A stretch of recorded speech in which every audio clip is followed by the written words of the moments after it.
intentionally attack you. It'll go for you. That's not aggression. That snake's merely trying to warn me off. It's standing up so that I can see it, and I'm supposed to now move away from it. If I move around it here, you'll see how it follows me. It's, of course, going to follow every step that I make. Snakes respond to movement, the cobra especially. I'm going to show you something really interesting here. This cobra's really warning me with its hood. And if I grab it really gently and restrain it, hold it like this for a moment, once the snake feels that it's completely overpowered, once it feels that it cannot do anything else, that it cannot move away from me, cannot spread its hood, biting's not working, it may do something which is going to really interest you. It may pretend to be dead. And even if I move my hand over it, it's responding completely differently to the way it was a moment ago. Isn't that incredible? Snakes are so fascinating.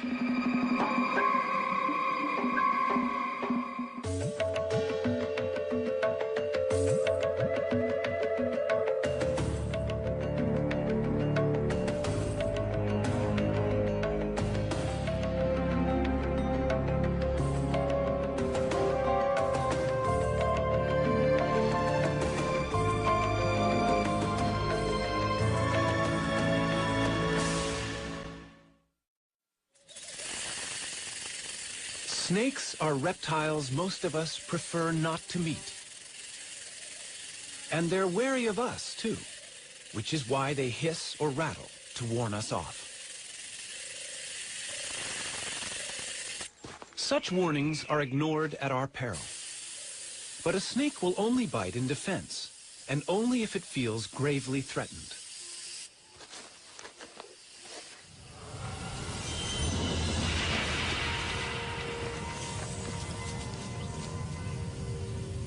It's easy to imagine the snake as an aggressor, the snake in the grass, a deadly foe. But why does this image send a shiver of fear down our spines? In shape and movement, they are so different from us that legend and folklore have given them a sinister reputation they don't really deserve.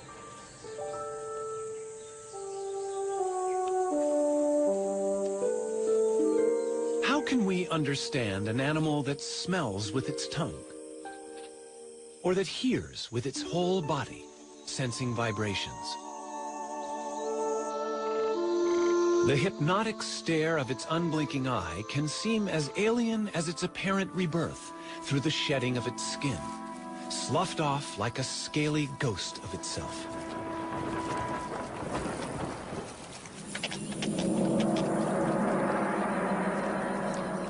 Among them are giants that storybooks say are 100 feet long and ready to strangle unwary jungle explorers.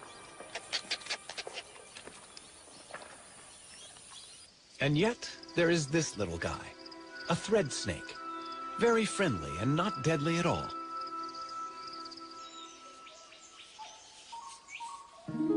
There is even beauty and grace in some as they go upon their bellies, silently through the trees. But where did snakes come from? An animal that looked much like some other reptiles alive today.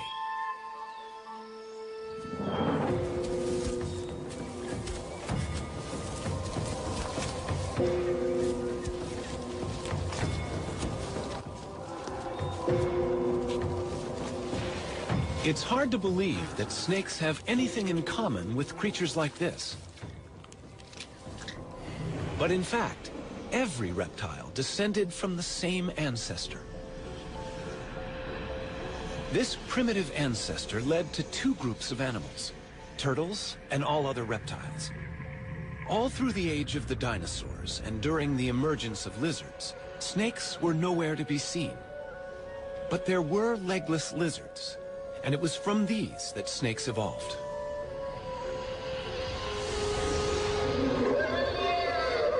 For 110 million years, they have been living side by side with other reptiles. Today, there are more than 2,500 different species of snake.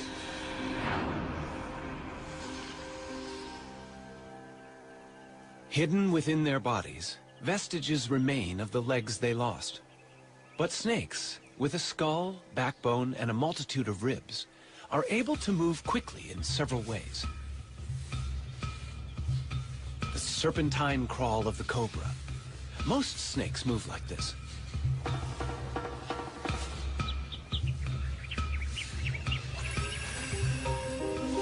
The movement creates little ridges in the ground, which the snake pushes against to propel itself forward. When you're short and fat, like this puff adder, throwing cobra-style loops is impossible. Instead, the muscles act on the ribs. As the ribs move, the snake's scales grab hold of the ground, and with a series of rhythmical contractions, the snake rows along in the sand. The famous sidewinder favors the serpentine wave, and like the cobra, it can push itself against the ridges it nudges up in the sand. By moving sideways, it needs only 2 points of contact on the very hot sand. At any one time, most of its body is held in the air. Legs? Who needs them? There are different problems for a tree-climbing python in a rainforest. To reach across a gap, it can stiffen sections of its body, becoming its own ladder from branch to branch.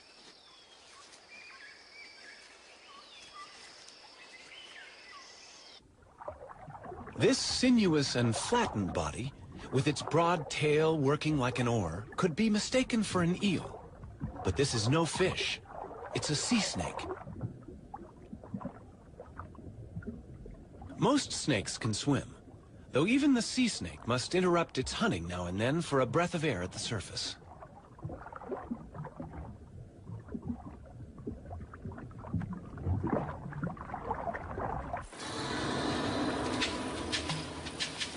As hunters, in water or on land, snakes are silent and efficient killers. A rattlesnake has more than its bite to work with.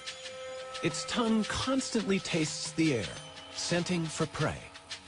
Its body senses ground vibrations, even the footsteps of a mouse. Standing still is no defense. The rattler is also able to sense body heat. Infrared heat, detected by sensory pits on each side of the face, pinpoints the prey.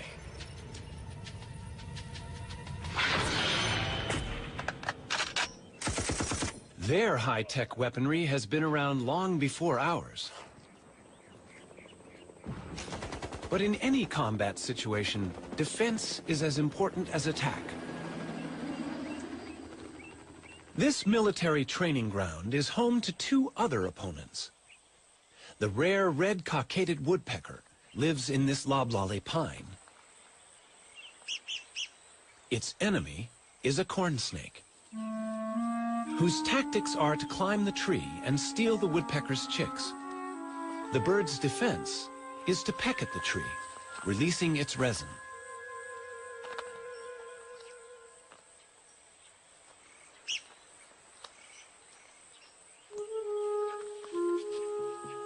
But how can resin repel this relentless invader?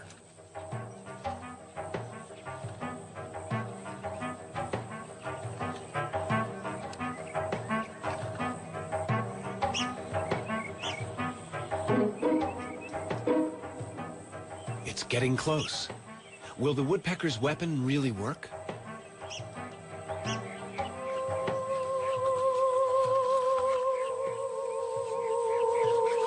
The resin goes into action.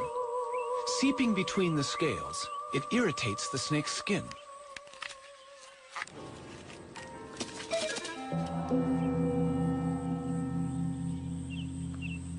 Woodpeckers won, corn snakes nothing. Australia, home to the most venomous snakes in the world.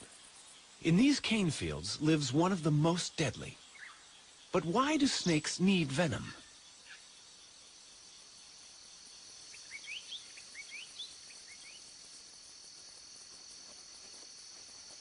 This inland taipan is hunting rats. the cane fields are alive with them. But they are dangerous prey. Rats can bite back.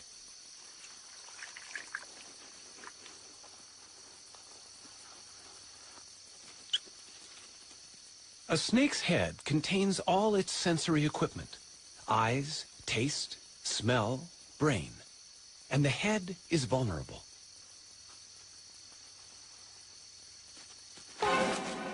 It bites and retreats immediately.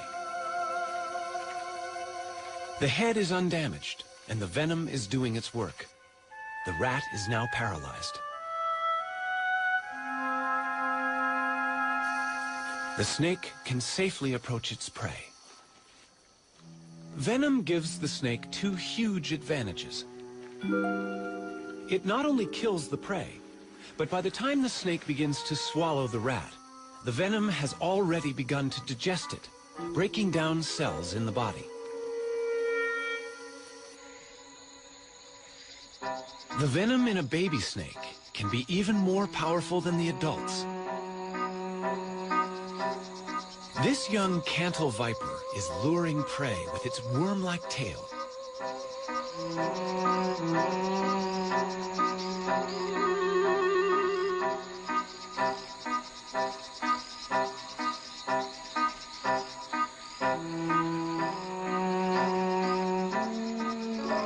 The frog is deceived by the enticing movements.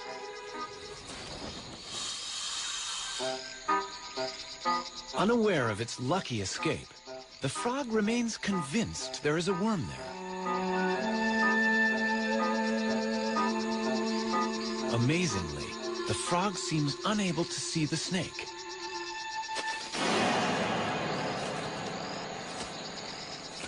The venom acts quickly, subduing the frog. The young viper catches mainly amphibians, but as it grows older, the chemistry of its venom will change to suit other prey.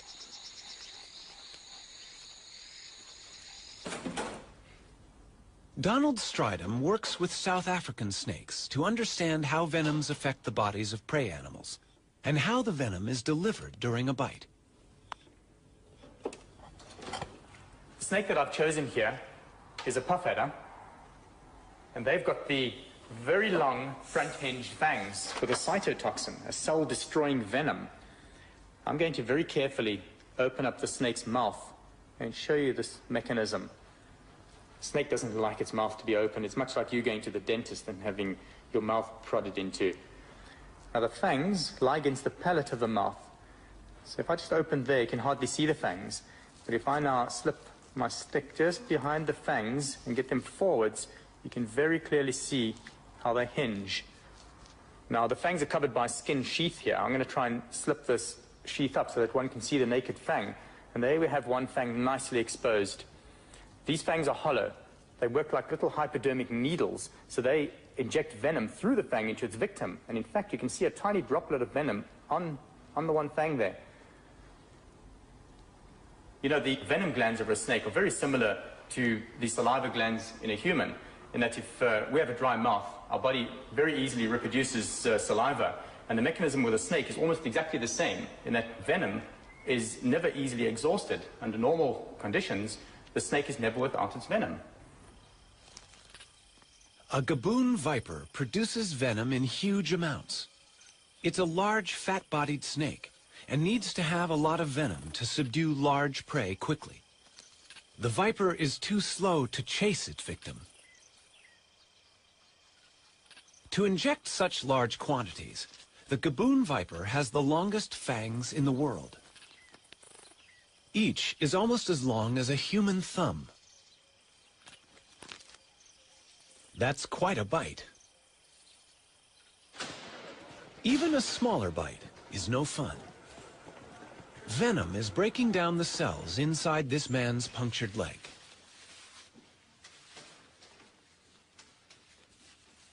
He's not feeling too bad now, but measurements show his leg is swelling fast, a sign that the snake injected a potentially fatal hit of venom. Blood vessels are rupturing.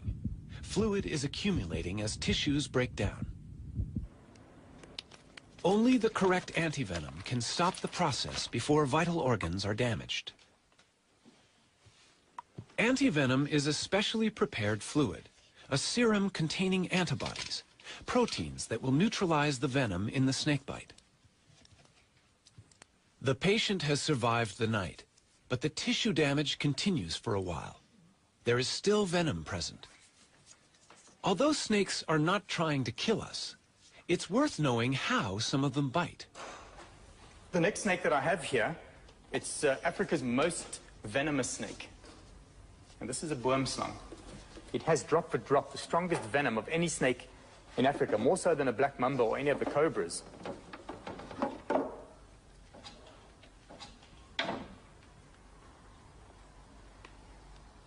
Most people think that a black-fanged snake can't bite onto a large part of your body. Most people think that the boomslang can only latch onto your earlobe or small finger. Whereas you can see here, this is not true, in that the whole head of the snake is divided in half by its mouth. And they can open that mouth up to about 120 degrees. And with the mouth that wide open, they could very easily bite you on the flat of your hand or the top of your leg, wherever it pleases. If you were bitten by this snake, you would literally bleed to death. So what's going to happen to you is that you're going to bleed into your heart, into your stomach, into your bowels. You're going to be urinating blood, defecating blood, and it's really a horrific way to die. This poor frog is about to be the victim of a vine snake in Central America. This snake is also back-fanged, just like the boomslang. Fortunately for small prey, death comes quickly.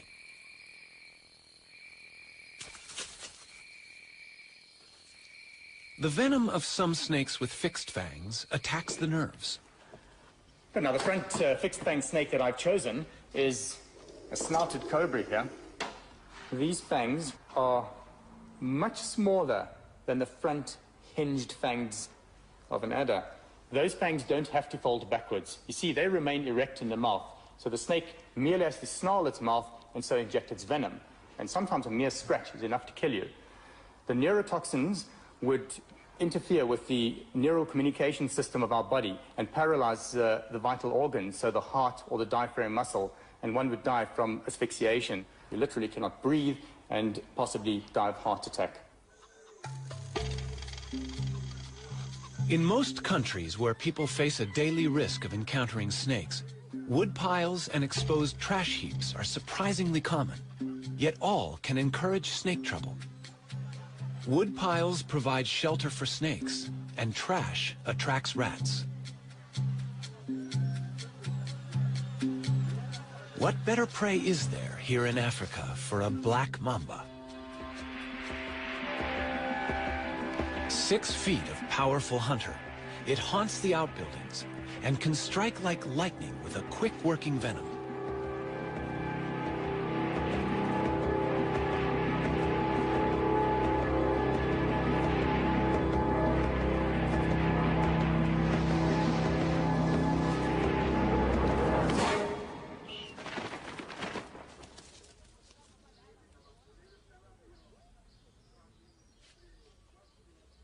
To a black mamba, this bungalow is just another place where food may be in good supply. Inside, Tony Morgan confronted an uninvited guest, and it bit him.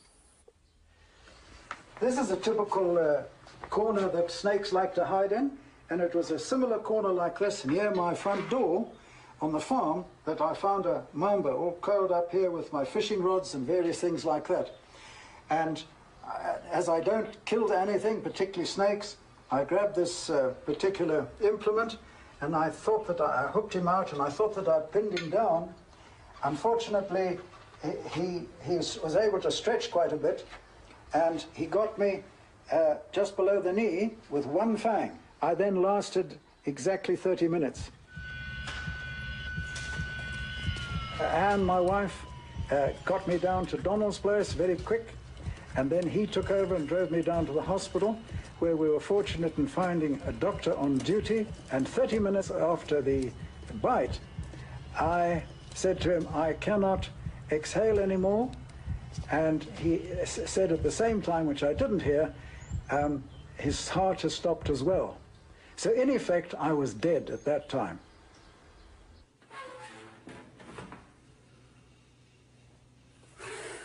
Bill Haast in Florida is the kind of person to whom Tony Morgan owes his life.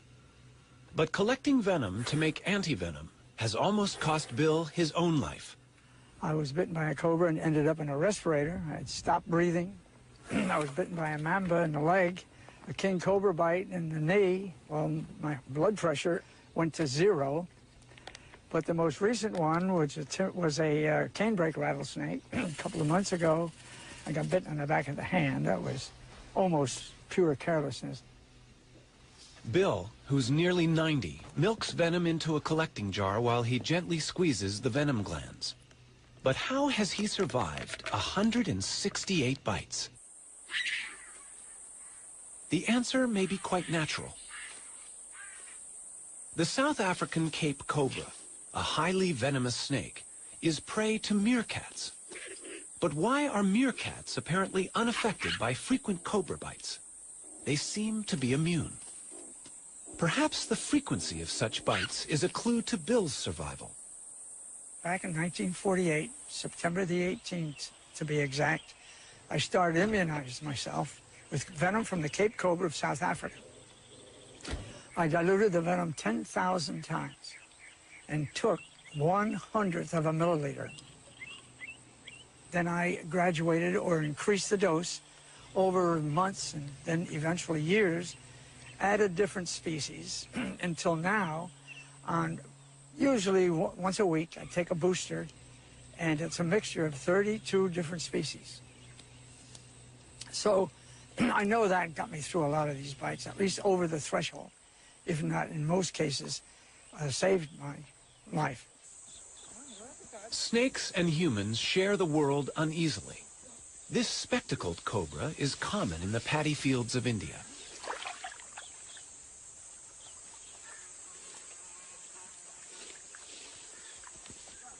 Every year, more than 10,000 people are killed here by snakebite. Antivenom is unavailable. For the same reason, snakebite is a major killer across Central and South America, Africa, and Southeast Asia. It's hard to arrive at an exact number, but at the lowest estimate, 50,000 people die each year.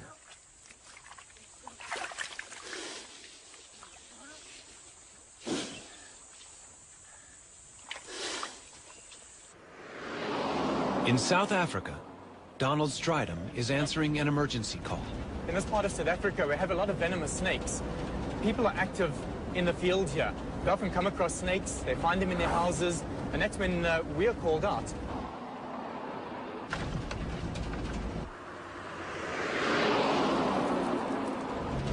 Seems to be the place over here. Lots of people standing around there. A snake in a house is a cause for local excitement, but the occupants have already followed the right emergency procedures. Everyone has left the house, and they've not only closed the door, but sealed it as well with a towel.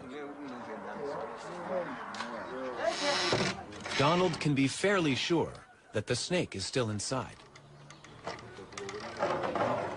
What I'm going to do here is have to put a visor on, because in a situation like this, it's very possibly a spitting snake. So I'm just going to get a few things that I need here.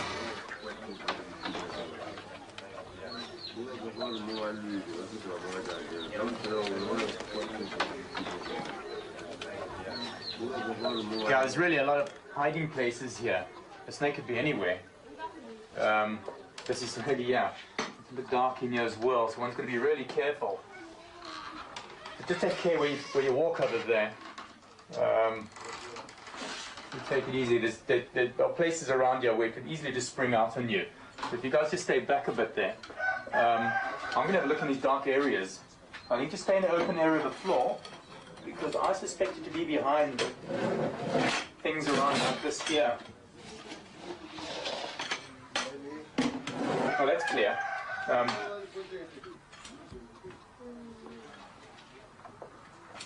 You know, we could so easily find a mamba in a place like this. And these things are like coiled springs. I mean, once it feels that it's not hidden anymore, it could just come flying out.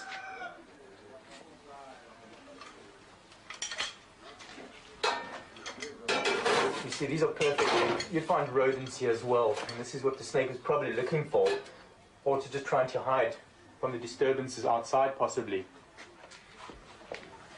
You know, this whole area is really, really good. Look at these mats under here. No, nothing there. You know, I don't know. Sometimes they even find an escape. They could actually maybe even get out from where the door is plugged out there. It could have pushed past there. But I think we just maybe should carry on looking. You know, it could also have climbed. I mean, these walls are pretty rough up here. I could take a look somewhere up here.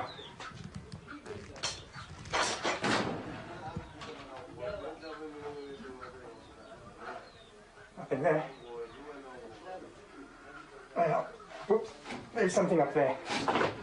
There's something in the corner over there.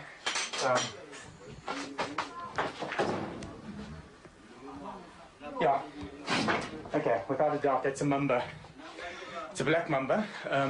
There's a piece of coil just around between the roof and the wall there. We know that mambas are very, very poisonous. I mean, if this bites us, we're quite far from a hospital now, so we've got to be really, really careful. And if you can just stay in the furthest corner away from me there, just out of my way, I'm going to bring it down and just get it straight past you outside, and then deal with it, get it into the bag.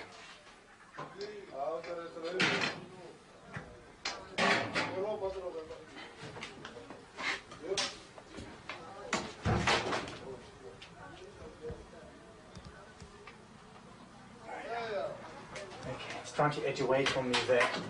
It heads out again.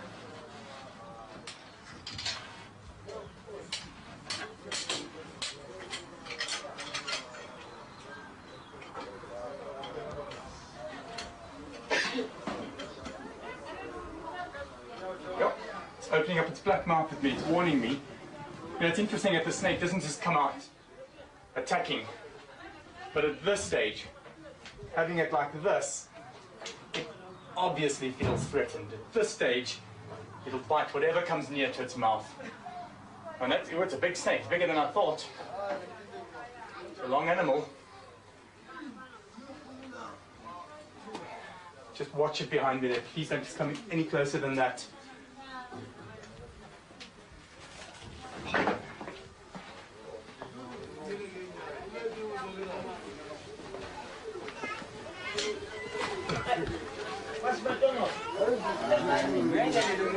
You know, the snake's obviously hyped up now, and whatever touches it through the bag, it's going to bite. And you can see through the bag here. I'm going to just pin it down to the side, make sure that it's safe in one area, and then I'm going to release the head. Just take care that don't come too close. Now, you just touch that bag and this thing bites. I'm going to find a safe place to release it. Let's get it in there. And I think I should go and reassure the lady here that her house is clear of snakes and that it's safe to go back in again.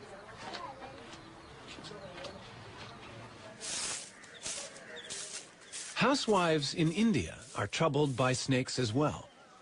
The men of Vrindavan have also made a profession out of removing them.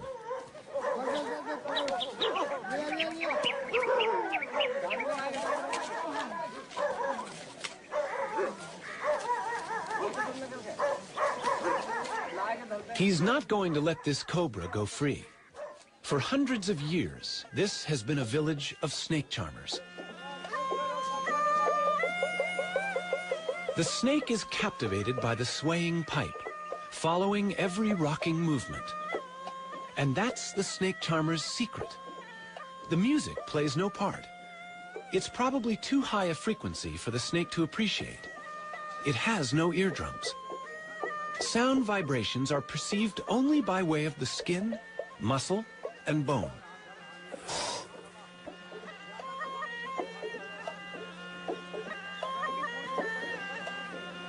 Bites are a routine hazard for charmers. But they have a special snake stone, which they believe can magically draw venom from the wound. Survival is most likely to depend on the snake only biting in defense, using little or no venom. Also, the victim himself may have received many mild bites in his lifetime and developed some immunity. But the piece of soapstone is the treatment they believe in.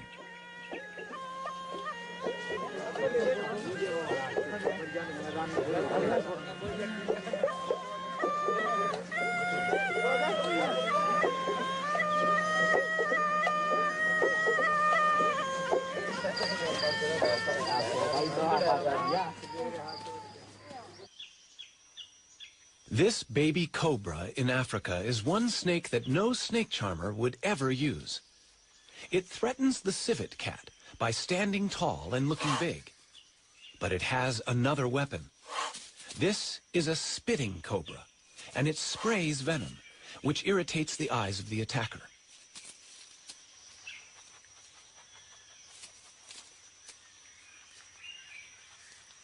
It's not lethal, but it works.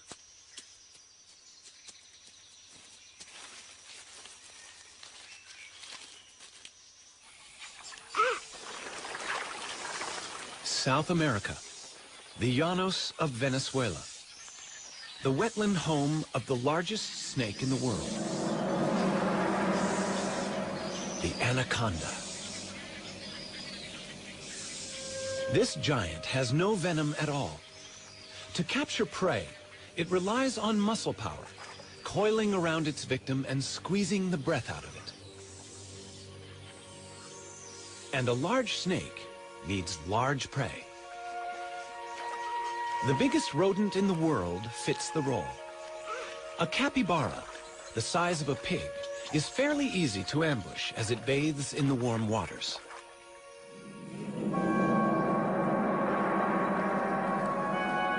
The snake must have teeth strong enough to hold on to such lively prey, and be ready to loop its body tightly around the capybara to avoid being bitten or scratched.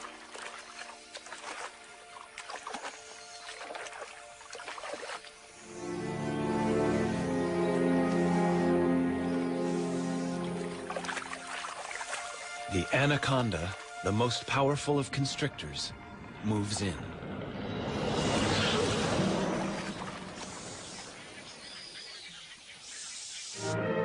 Look out, Jimmy. Hold that head, hold it. Mike hears Jimmy's cries for help.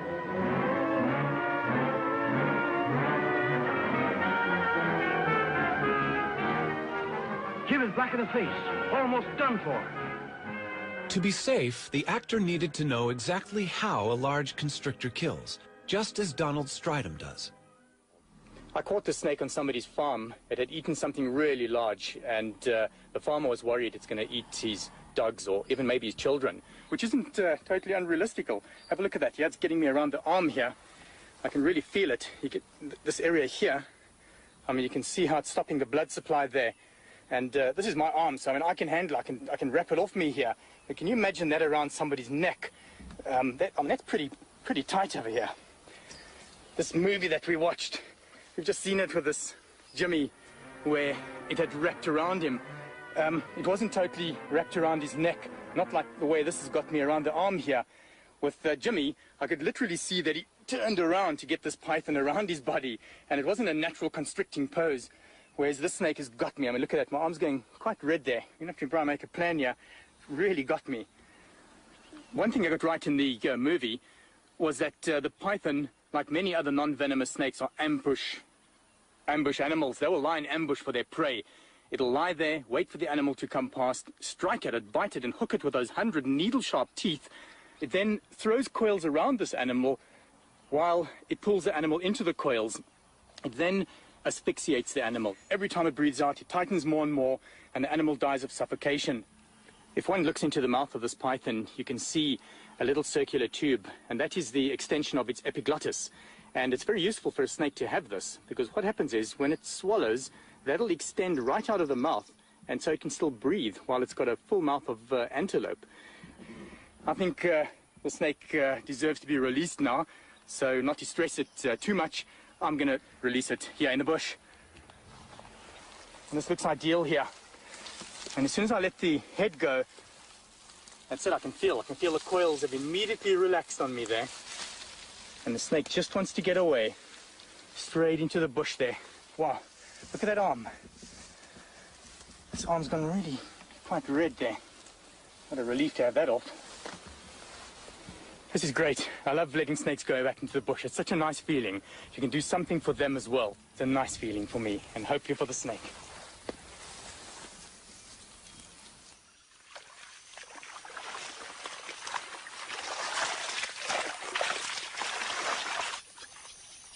Back in anaconda country, there's someone who's trying to do good things for them as well. Anacondas have killed and eaten people, but that fact does not deter Maria Munoz. At the ranch of El Cedral, the petite Maria is on the track of her favorite animal.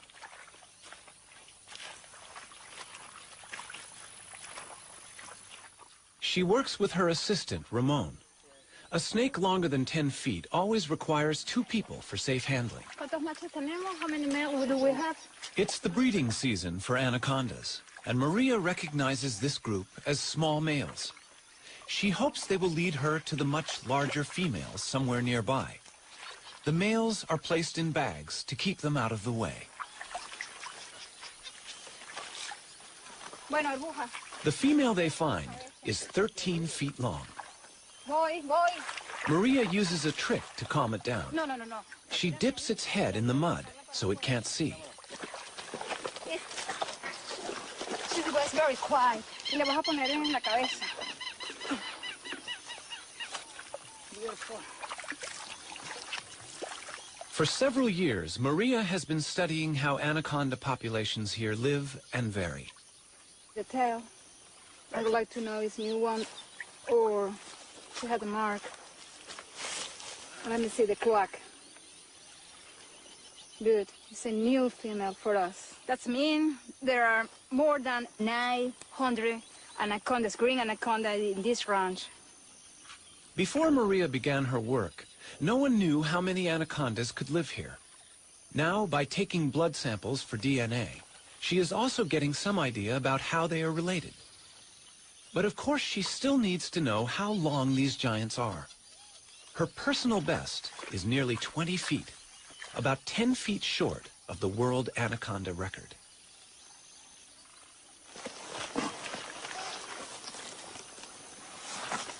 Yeah. No se sale. No. These are the heaviest snakes in the world, but this one is a little lighter than the 485-pound monster in the record books. 44.45 kilograms. Some snakes, like this South African tiger snake, not only constrict their prey, but are also venomous. I've got the tiger snake's favorite prey. It is a striped skink. Now I'm going to bring it in closer, and you're going to notice that the tiger snake will bite and poison its prey, also wrap around it to constrict and kill. Now this is of course a dead skink, so I'm going to move it around so that the snake thinks that it's alive.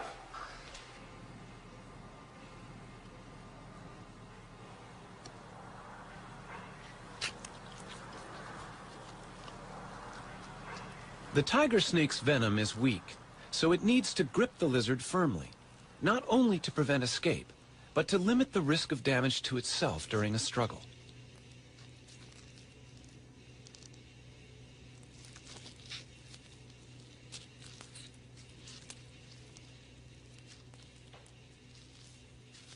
Even more remarkable is an African egg-eating snake's ability to get its mouth around an egg. All snakes can eat meals bigger than their heads. They simply open very wide, and then ligaments allow the lower jaw to expand. Still, the egg cannot be crushed until it reaches special bones in the spine, which can pierce the shell.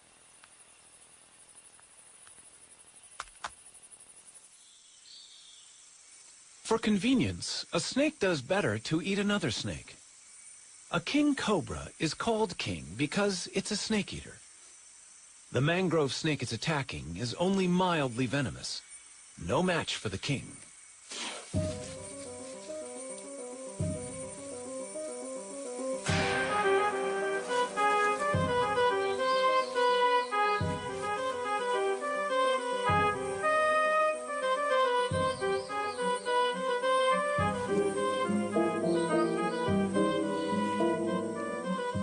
It's not easy for the king to judge exactly how long this meal is.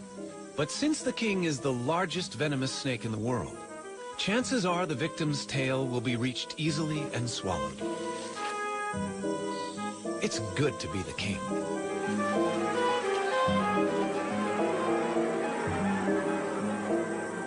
So how would a snake avoid this fate? One way would be to play dead. This eastern hog-nosed snake is giving his best performance. Its play acting must convince a threatening indigo snake. There is an interesting moment of standoff, but the actor has another defensive card to play. A gland in its tail emits a smell of death to go with the gaping mouth. It's the performance of a lifetime, and the enemy is fooled.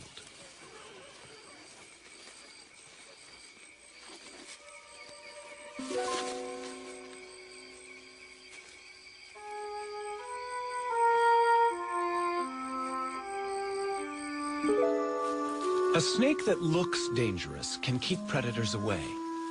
Red next to yellow will kill a fella is a useful rhyme about a coral snake. It is venomous. Red next to black is a friend of Jack is true for a milk snake. It mimics warning colors and only pretends to be dangerous. A pretend head keeps the real head of a Calabar ground python safe. The real head has a tongue that gives it away. But the deception can be good enough to cause a predator to attack the tail by mistake. And a tail is not a vital organ.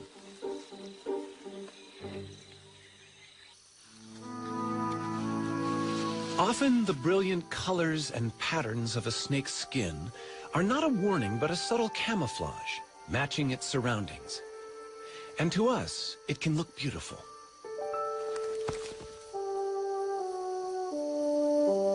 Scales come in endless varieties of shape and structure.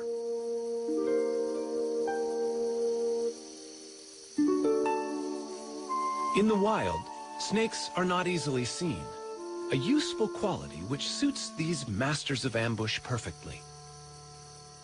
But the beauty and subtlety of snakeskin has also been their undoing for thousands of years.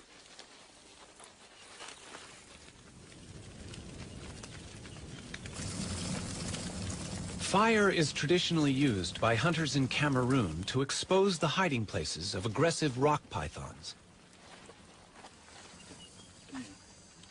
Entering an aardvark burrow to retrieve so vicious a snake is a risk few men will undertake. Once, this nightmare task was a test of virility, a rite of passage.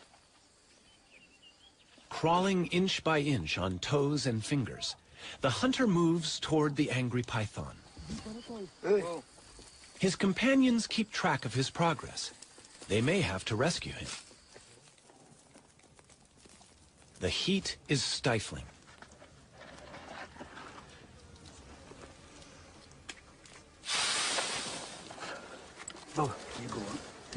The hunter must squirm back through dust and biting ants, dragging 100 pounds of python.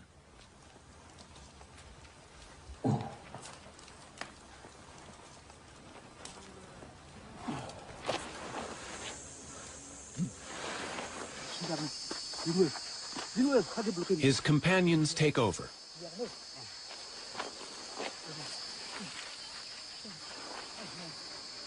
These are the last of the python hunters left in Cameroon. Firearms have made it easier to kill other animals for food and skins. But the meat on this snake in former times would have been essential, and its skin a profitable result from such horrific effort.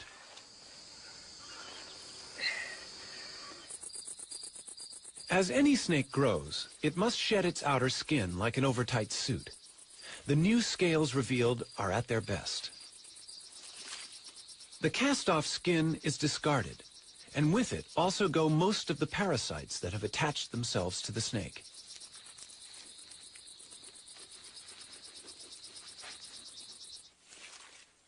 The regular shedding of dead skin has special significance for rattlesnakes. Each time a rattlesnake slips out of its old skin, its rattle gains another section at the base. The rattle is a series of loose-fitting interlocking scales that, when shaken, produce a sound that warns large animals not to step on the snake.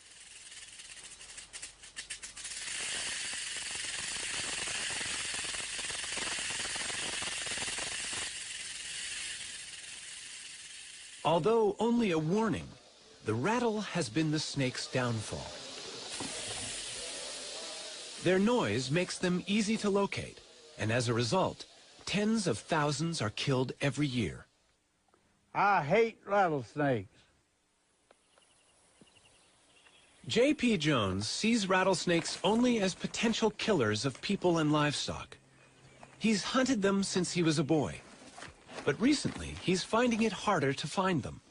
He simply can't hear them, even with the listening apparatus he designed himself. There are rattlers around, but many are becoming quieter. Ruthless hunting is exterminating the loudest, and a greater proportion of snakes with weak rattles are living and breeding. Not having a loud warning, of course, makes a snake even more dangerous. But J.P. is undaunted, and his roundup goes on, presumably until only silent rattlesnakes survive in his part of Alabama.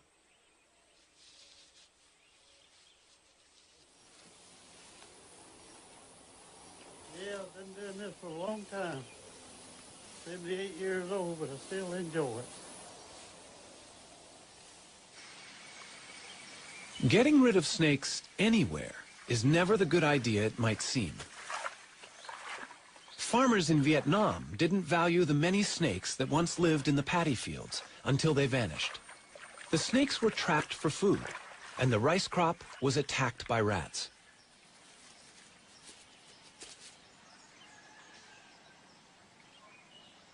A third of the country's crops was devastated by the rodents.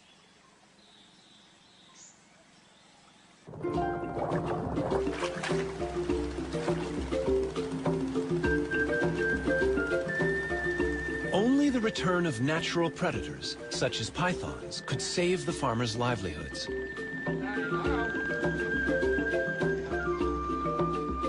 The government's official snake repatriator is Dr. Nguyen. He's bringing snakes to the village where he was born. And he knows how important it is that children, as well as the farmers, realize how essential these harmless snakes are to their future.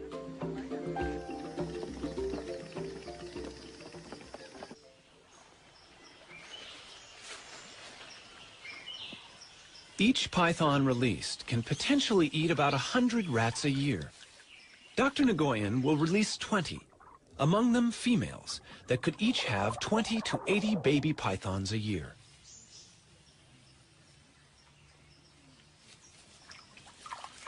In the battle against rats, each snake in a paddy field is worth far more than those that are sold to be eaten.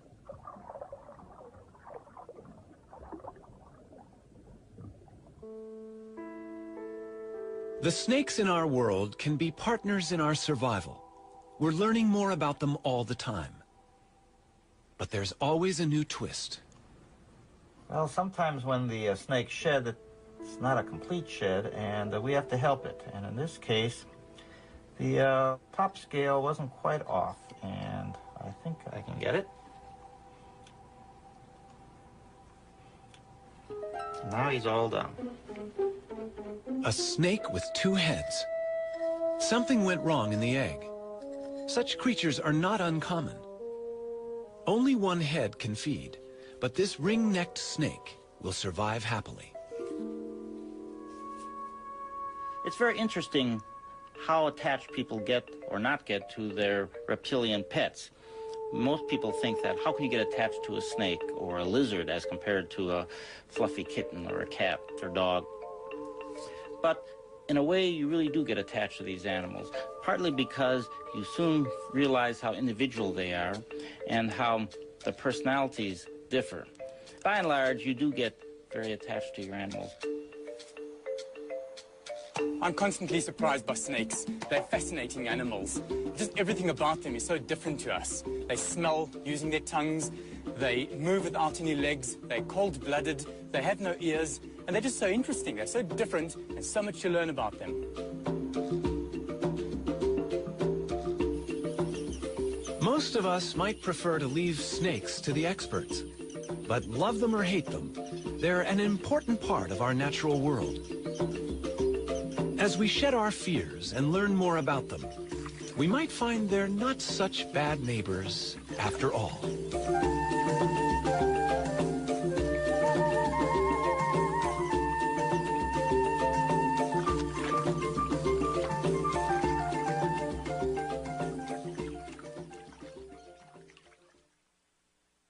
To learn more about what you've seen on this nature program, visit PBS online at pbs.org or America Online keyword PBS. Next time on Nature, turtles, on land or underwater. They're ancient wanderers headed into an uncertain future. One of a 4-part series, The Reptiles. The Reptiles Complete Home Video Set is available for $39.95 plus shipping. To order, call 1-800-336-1917 or write to the address on your screen. I was bitten by a cobra and ended up in a respirator. I had stopped breathing. I was bitten by a mamba in the leg, a king cobra bite in the knee. Well, my blood pressure went to 0. I can really feel it. You get this area here. I mean, you can see how it's stopping the blood supply there. And this is my arm, so I mean, I can handle it. I can wrap it off me here.